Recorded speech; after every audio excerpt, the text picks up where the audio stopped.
I never thought I'd return here, this house, this place of memories I'd tried to bury for years. But here I am, standing on the porch of the Weston family estate, feeling the weight of 100 unspoken truths pressing against my chest. It's been years since I've been back. Years since I left behind the shadow of my mother's expectations and my sister Isabel's perfection. But that doesn't matter now. What matters is that I've just been handed a betrayal wrapped in a bow. The family house is sold, and my inheritance is being taken away. Victoria Weston, my mother, sits across from me in the gleaming kitchen, a smug smile on her face. The smell of freshly brewed coffee hangs in the air, but it's the bitterness in her tone that makes the room feel cold. Clara, I'm sorry, but I've made the decision. Isabel needs this more than you, she says, as though her words are final, as if I should just accept it. Isabel, my perfect younger sister, the one who always had everything handed to her, the golden child who never had to fight for anything, who always walked into rooms and made people smile with that fake, flawless grin. I should have expected this. The fact that I didn't just shows how badly I wanted to believe things could be different. I clench my fists, a wave of anger rising in my chest. You can't do this, I snap. It's not yours to give away. Victoria leans back, her gaze unwavering. I can do whatever I want with what's mine. And I've decided Isabel deserves it more than you. She's always been the one who needed help. Her voice is calm, detached, like she's talking about the weather. I feel a cold burn in my veins. This is how it's always been. All my life, I've been the disappointment, the one who didn't fit into the neat little box my parents built. Isabel has been the one who never had to prove herself, who got everything handed to her. Mom, this isn't about need, I say, forcing the words through gritted teeth. It's about fairness. It's about what Dad would have wanted. Her eyes narrow, but she doesn't say anything. I know it's coming. She's going to use him against me. They always do. I'm just following what your father would have wanted, she says, her voice a knife. He always had a soft spot for Isabel. And now, it's time for her to take control. My heart sinks.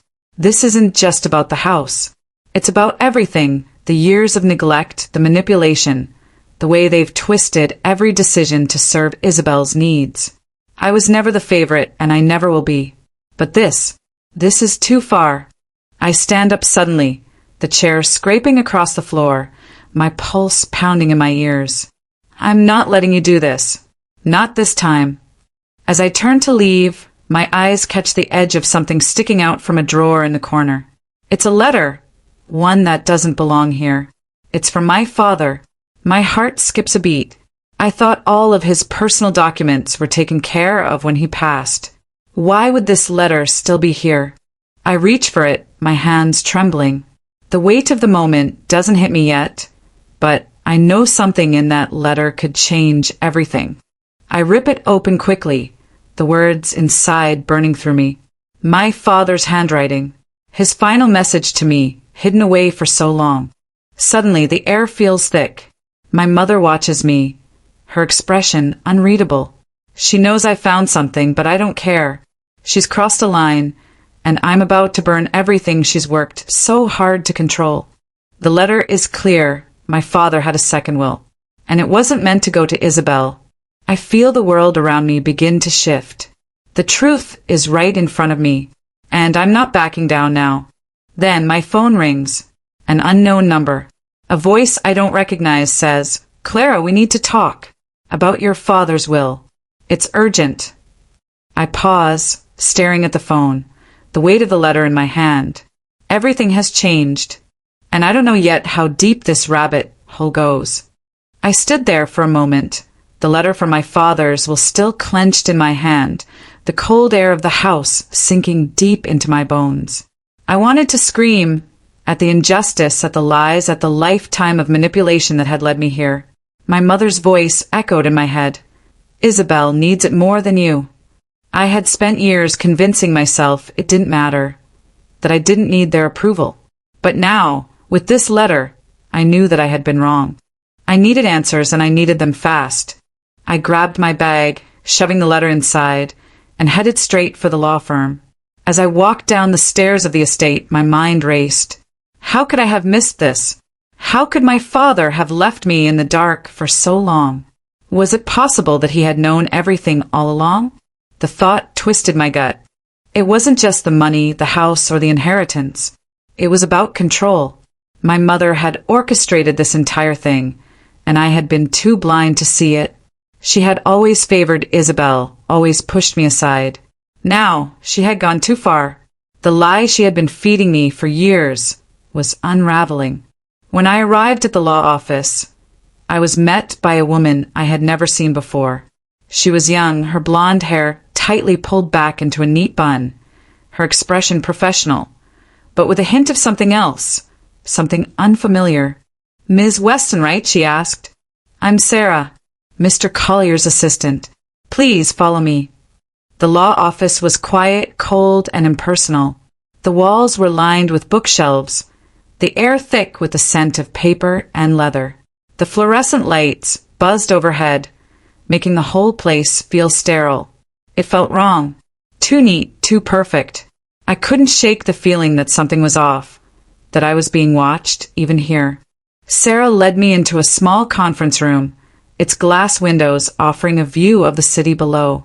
She handed me a stack of documents, more legal jargon than I could handle in one sitting. I picked through them quickly, my eyes landing on a section that made my stomach lurch. My father's second will, the one he had written just before he died. "You've seen the letter, I assume?" Sarah's voice interrupted my thoughts. I nodded. "Yes. The will was never registered with the courts, but it is valid. We can prove it. Your father's lawyer kept a copy for verification."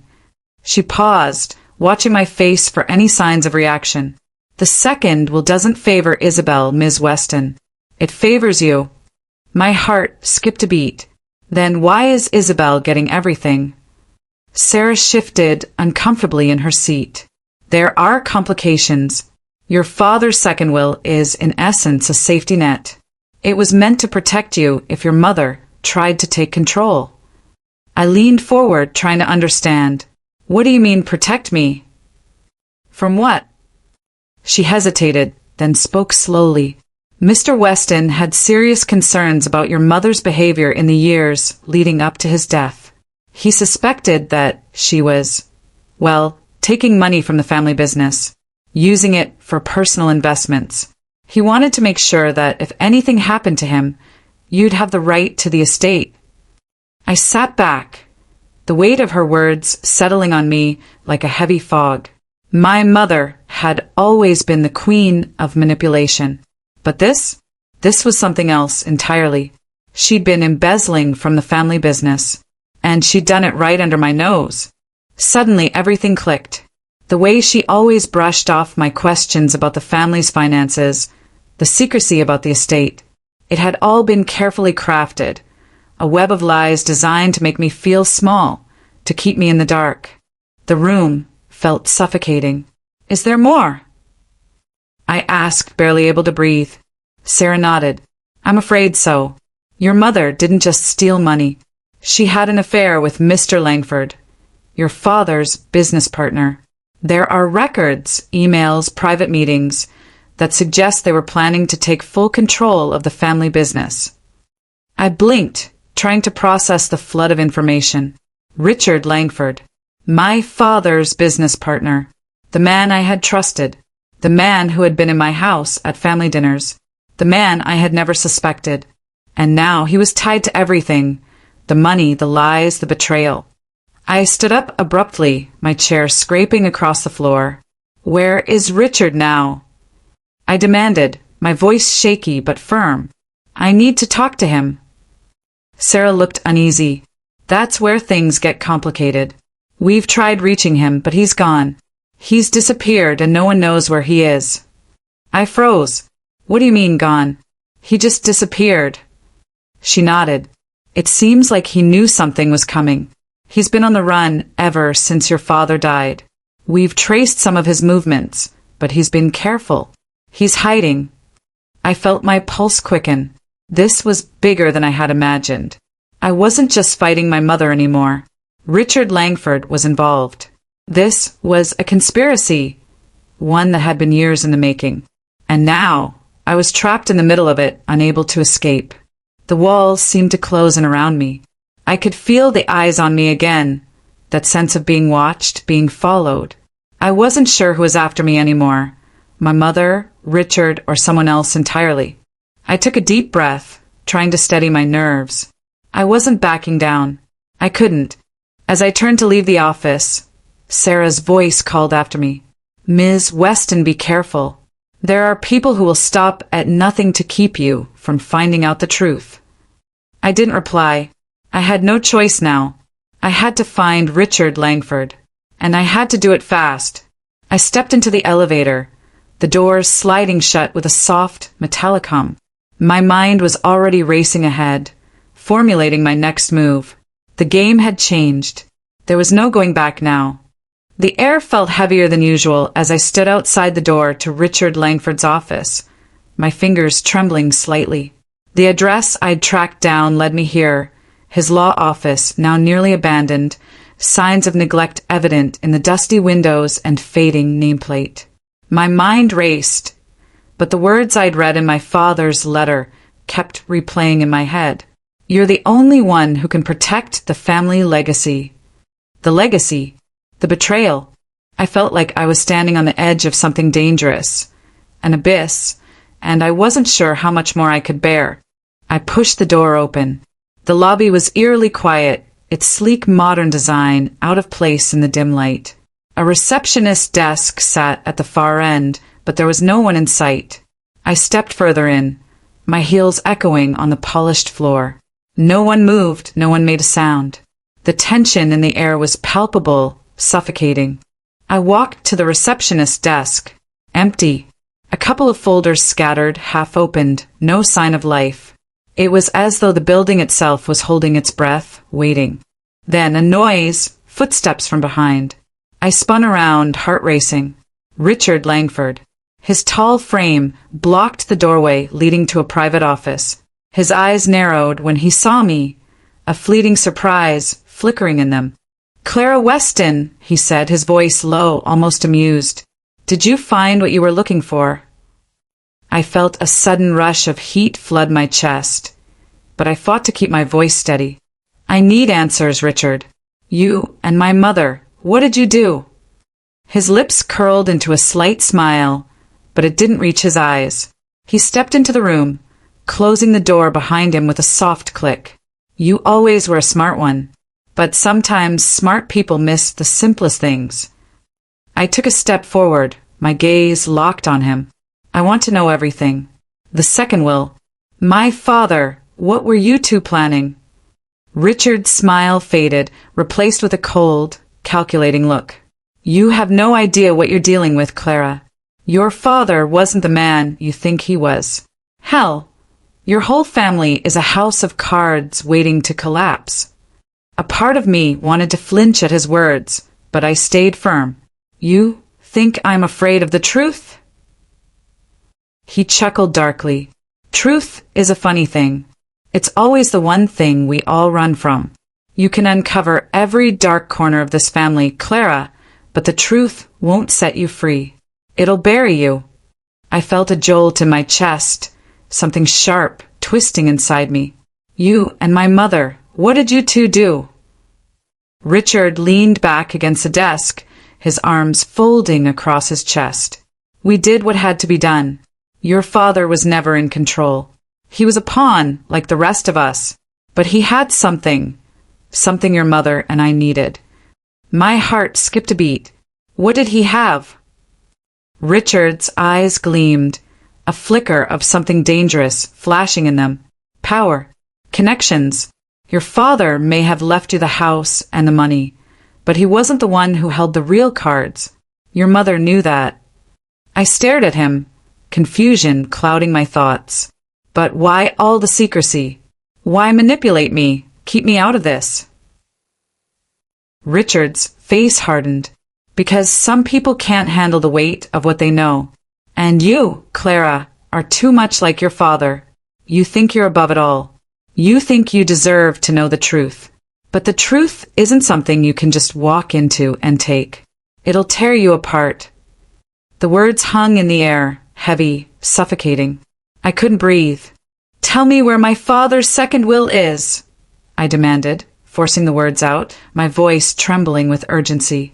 Richard paused, his eyes studying me as if he were weighing the decision. Then, without warning, he stepped closer, his voice dropping to a whisper. The truth isn't what you think, Clara. Your father's second will. It doesn't exist in the way you believe.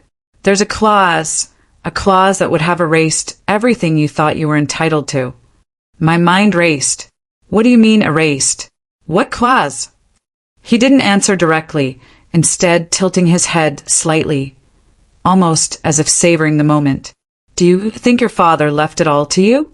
That he trusted you with everything? That's not how it works.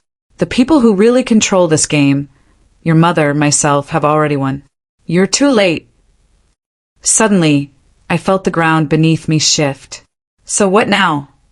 I asked, my voice steady despite the knot tightening in my stomach. Richard's lips parted into a grin. Now, you figure out if you can handle the truth.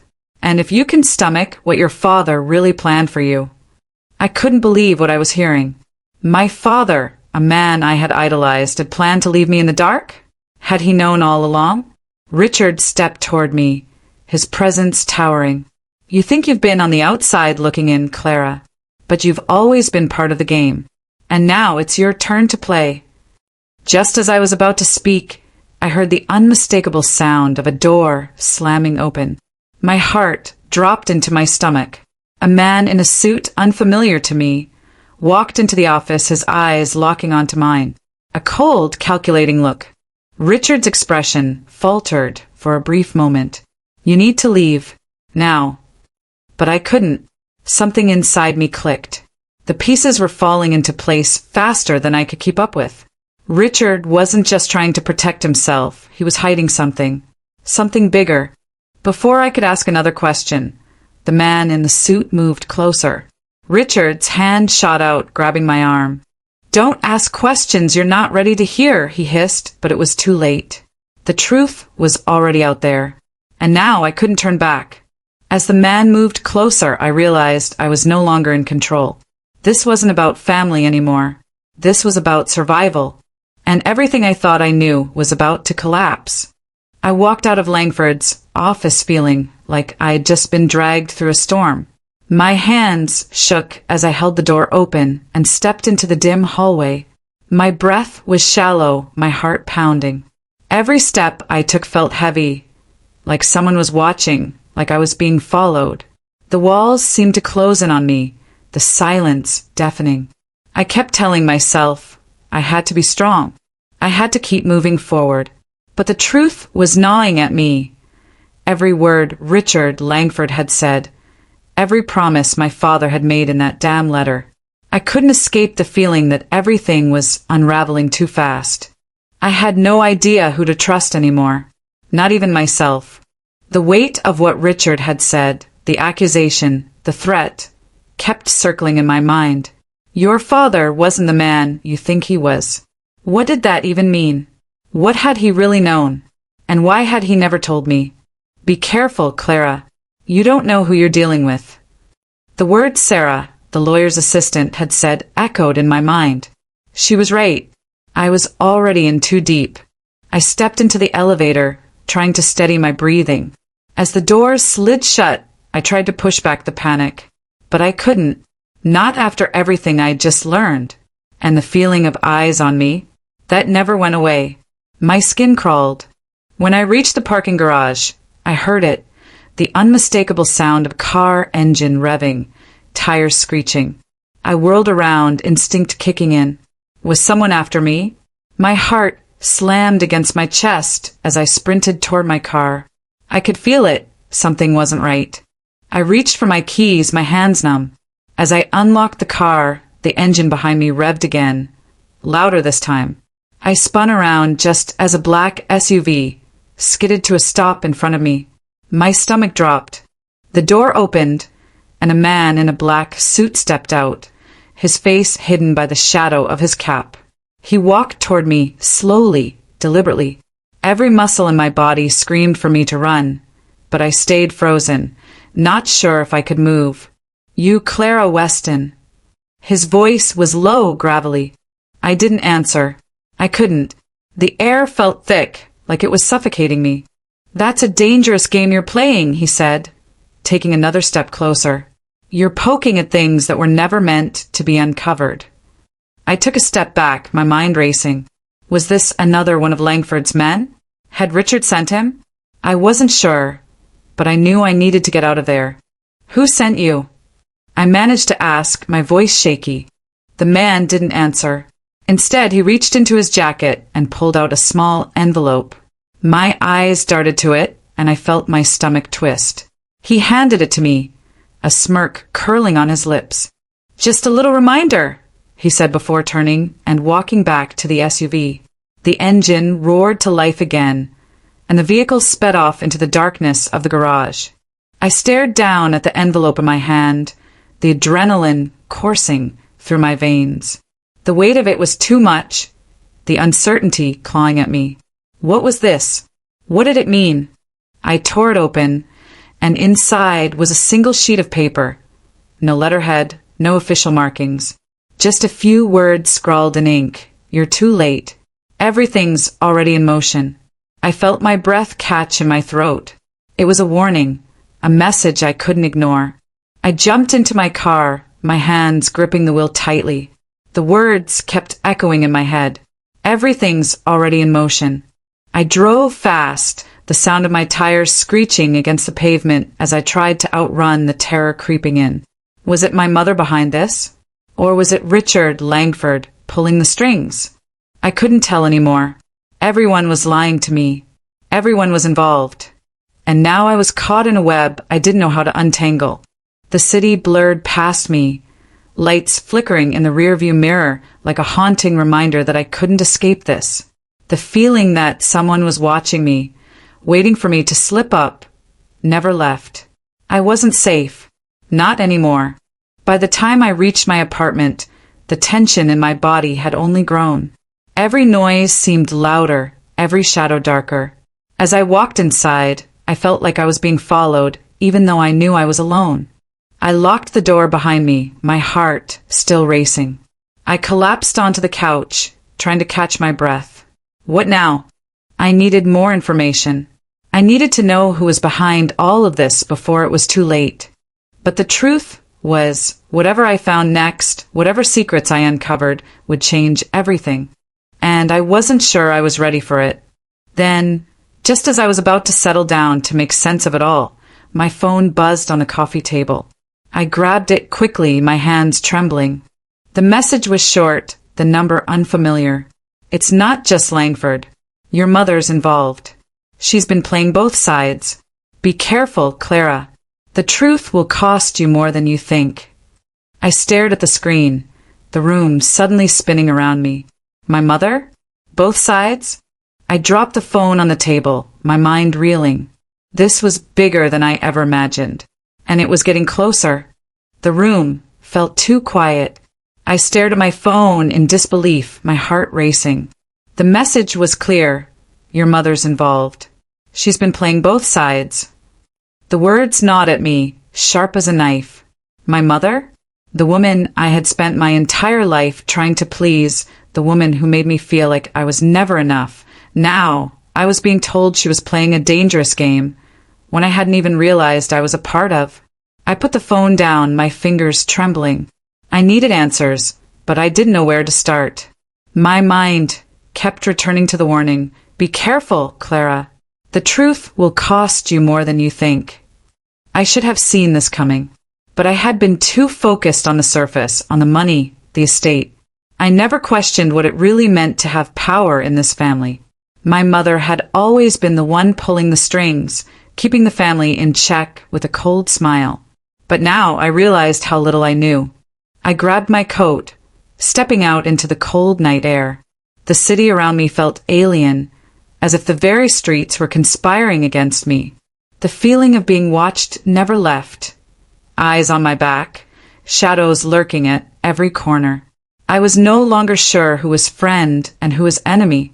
I pulled up in front of my mother's house. The familiar mansion loomed before me, imposing like a castle. I hadn't stepped foot in this place in years. And now I was here, not for a reunion, but to confront the woman who had turned my life upside down. The door creaked open. Victoria Weston, my mother, stood in the doorway, her expression unreadable.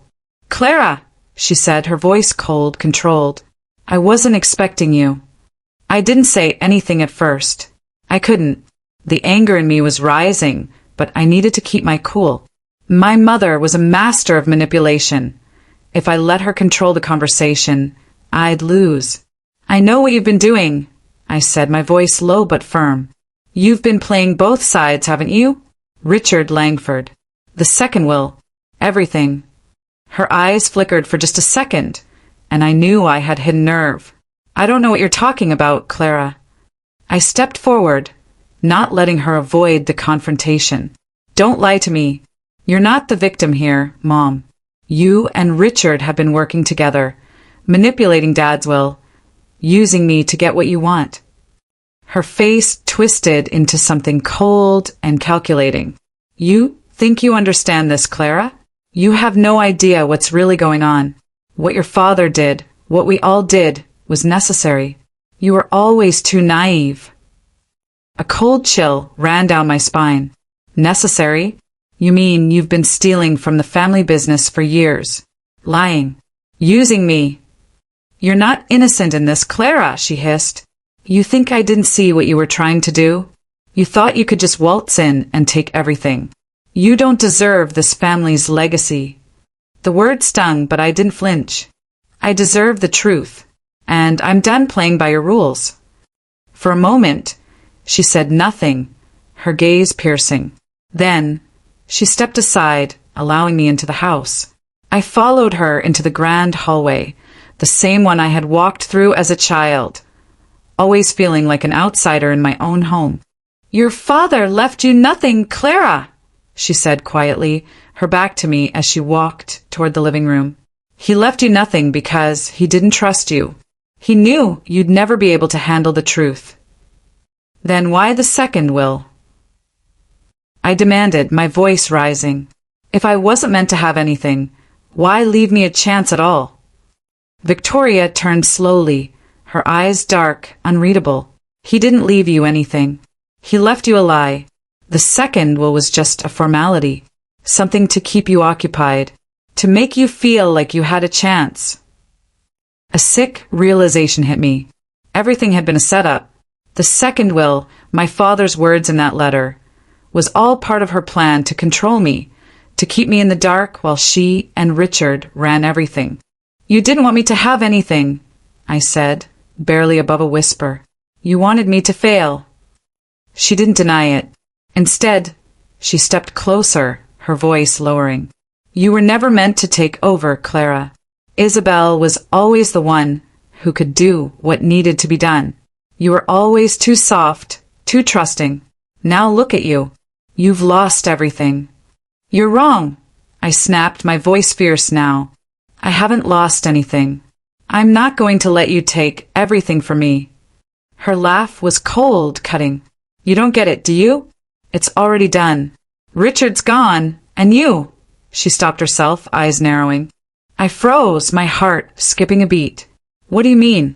Where is he?" Victoria's expression shifted, a slight twitch in her lips. "He's gone, Clara. And it's not just because he's hiding.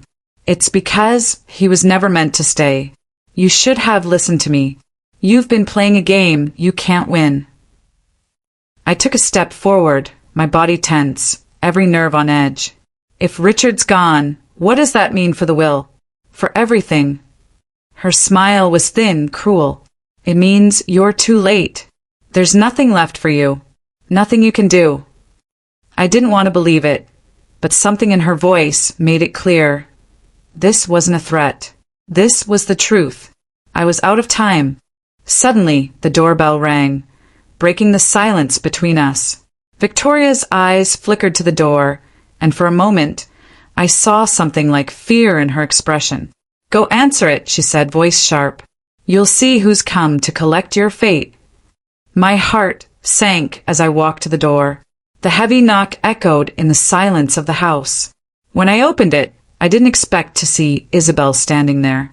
Her smile was faint, almost sad, and behind her stood a man I didn't recognize.